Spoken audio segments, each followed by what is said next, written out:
Pernah nggak sih ngerasa kayak gini? Baru aja gajian, tiba-tiba udah akhir bulan lagi. Dan pas cek saldo, duitnya udah nggak tahu lari kemana.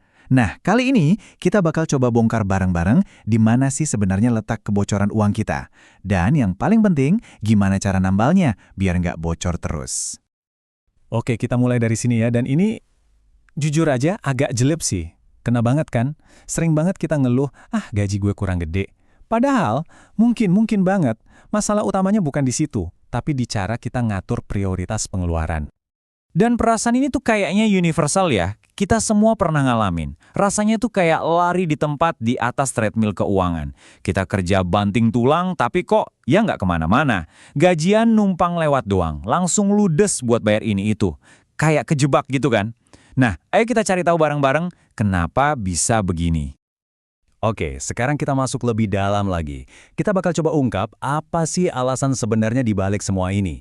Sesuatu yang seringkali ada di depan mata kita, tapi nggak kita sadari. Nah, ini dia nih, biang keroknya.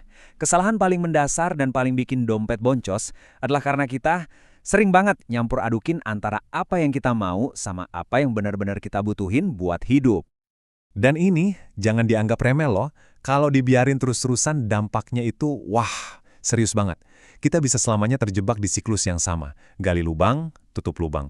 Nggak punya dana darurat, mau nabung buat beli aset susah banget, dan ujung-ujungnya kita bisa berisiko terperangkap dalam kemiskinan. Ngeri kan? Oke. Setelah tahu masalahnya seserius itu, sekarang kita bahas solusinya. Kuncinya cuma satu sebetulnya. Kita harus benar-benar paham bedanya antara kebutuhan dan keinginan. Kita mulai dari kebutuhan dulu ya. Gampangnya gini, kebutuhan itu sesuatu yang kalau nggak ada, hidup kita bakal berantakan. Benar-benar esensial buat bertahan hidup dan berfungsi normal. Contohnya ya, makanan pokok, tempat tinggal, ongkos buat kerja. Ini tuh pondasi, nggak bisa ditawar-tawar. Nah, sekarang keinginan. Kalau keinginan itu ibaratnya toppingnya lah. Sesuatu yang bikin hidup lebih seru, lebih nyaman, lebih asyik. Kayak ngopi-ngopi cantik, beli HP model terbaru, liburan ke tempat hits. Enak sih, tapi kalaupun nggak ada, ya hidup kita tetap jalan kok. Mungkin nggak sekeren itu, tapi kita bakal baik-baik aja. Jadi kalau kita sandingkan kayak gini, bedanya kelihatan jelas banget kan? Kebutuhan itu soal survival, bertahan hidup. Sementara keinginan itu soal comfort, soal kenyamanan. Simple. Tapi, praktiknya dalam kehidupan sehari-hari, garis antara dua hal ini seringkali jadi buram banget. Ada analogi yang keren banget buat ngejelasin ini. Anggap aja kebutuhan itu oksigen. Sedangkan keinginan itu parfum. Dua-duanya emang bisa bikin kita ngerasa enak. Tapi, coba deh pikirin. Kita cuma bisa bertahan hidup tanpa salah satunya. Jadi, setiap kali mau ngeluarin duit, coba tanya ke diri sendiri. Ini oksigen atau ini parfum? Pertanyaannya kenapa sih kita gampang banget kejebak? Nah, di bagian ini kita bakal ngomongin soal perangkap-perangkap yang sering kita buat sendiri kadang tanpa sadar, yang bikin kita jadi susah bedain mana kebutuhan, mana keinginan. Ini dia nih beberapa kesalahan fatal yang paling umum. Pertama, kita suka ngehalalin keinginan dengan bilang itu kebutuhan. Kedua, kita sering belanja karena lagi emosi, bukan karena butuh. Dan yang ketiga, ini nih yang paling berat, tekanan sosial. Takut dibilang, pelit banget sih, atau takut ketinggalan zaman. Perangkap-perangkap psikologis ini kuat banget loh. Contoh paling gampang ya ini, perangkap emosional. Pernah kan bilang gini, aduh hari ini stres banget di kantor, aku butuh kopi mahal deh kayaknya. Nah, kata butuh itu yang bahaya. Kita nyamarin keinginan buat self-reward, jadi seolah-olah itu kebutuhan buat terapi mental. Padahal ya, itu tetap aja keinginan. Satu lagi, perangkap kebiasaan. Jangan mentang-mentang sesuatu itu kita lakuin tiap hari, terus otomatis jadi kebutuhan. Misalnya beli boba setiap pulang kerja. Itu bukan kebutuhan, itu keinginan yang udah jadi kebiasaan. Dan kebiasaan inilah yang jadi bocor alus di keuangan kita. Dikit-dikit, tapi terus-terusan. Oke, udah cukup ya bahas masalahnya. Sekarang, kita fokus ke solusinya.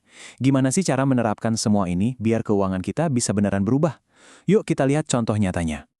Kita ambil contoh kasus Rani yang gajinya 5 juta.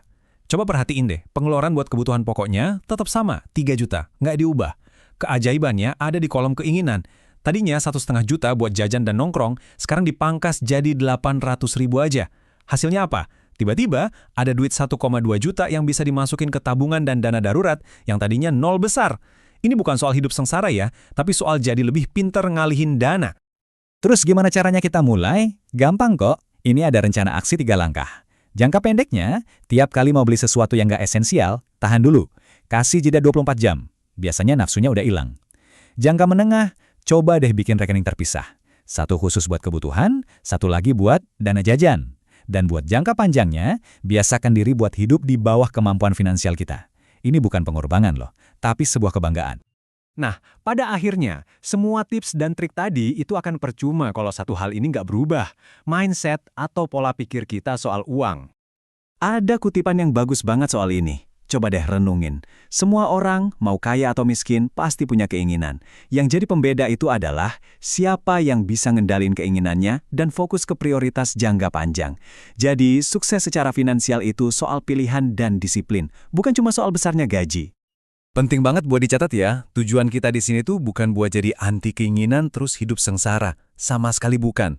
Tujuannya adalah supaya kita jadi bosnya, kita yang ngendalin keinginan kita, bukan sebaliknya, kita yang diperbudak sama keinginan.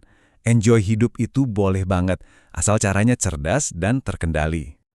Oke, sebagai penutup, saya mau kasih satu pertanyaan buat kalian renungkan. Coba ingat-ingat lagi barang terakhir yang kalian beli. Itu sebuah kebutuhan atau sebuah keinginan? Coba jawab sejujur-jujurnya. Karena dari jawaban itu bisa jadi langkah pertama kalian menuju keuangan yang lebih sehat.